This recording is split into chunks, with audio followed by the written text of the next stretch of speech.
Welcome to our daily devotional series, The Daily Herald. I pray that these messages will come to you as an encouragement and a reminder to be heralds of the Lord daily. God bless you.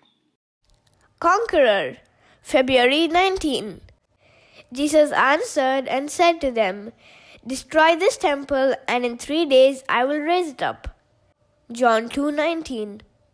Christ was the foundation and life of the temple. Its services were typical of the sacrifice of the Son of God. The priesthood was established to present the mediatorial character and work of Christ. The entire plan of sacrificial worship was a foreshadowing of the Savior's death to redeem the world. There would be no efficacy in these offerings when the great event toward which they had pointed for ages was consummated. Since the whole ritual economy was symbolical of Christ, it had no value apart from him. When the Jews sealed their rejection of Christ by delivering him to death, they rejected all that gave significance to the temple and its services. Its sacredness had departed.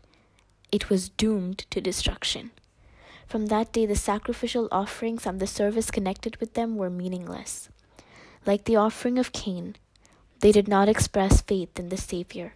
In putting Jesus to death, the Jews virtually destroyed their temple. When Christ was crucified, the inner veil of the temple was rent in twain from top to bottom, signifying that the great final sacrifice had been made, and that the system of sacrificial offerings was forever at an end. In 3 days I will rise it up. In the Savior's death, the power of darkness seemed to prevail, and they exulted in their victory. But from the rent sepulchre of Joseph, Jesus came forth, a conqueror. Having spoiled principalities and powers, he made a show of them openly, triumphing over them. Colossians 2:15. By virtue of his death and resurrection, he became the minister of the true tabernacle, which the Lord pitched, not man. Hebrews 8:2. Human beings reared the Jewish tabernacle.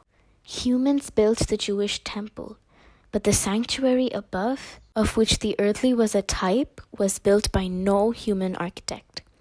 Behold the man whose name is the branch. He shall build the temple of the Lord, and he shall bear the glory and shall sit and rule upon his throne, and he shall be a priest upon his throne. Zechariah 6:12-13. Further reflection. Satan believed that his plan to kill Jesus would end God's plan of salvation for humanity. It resulted in the opposite.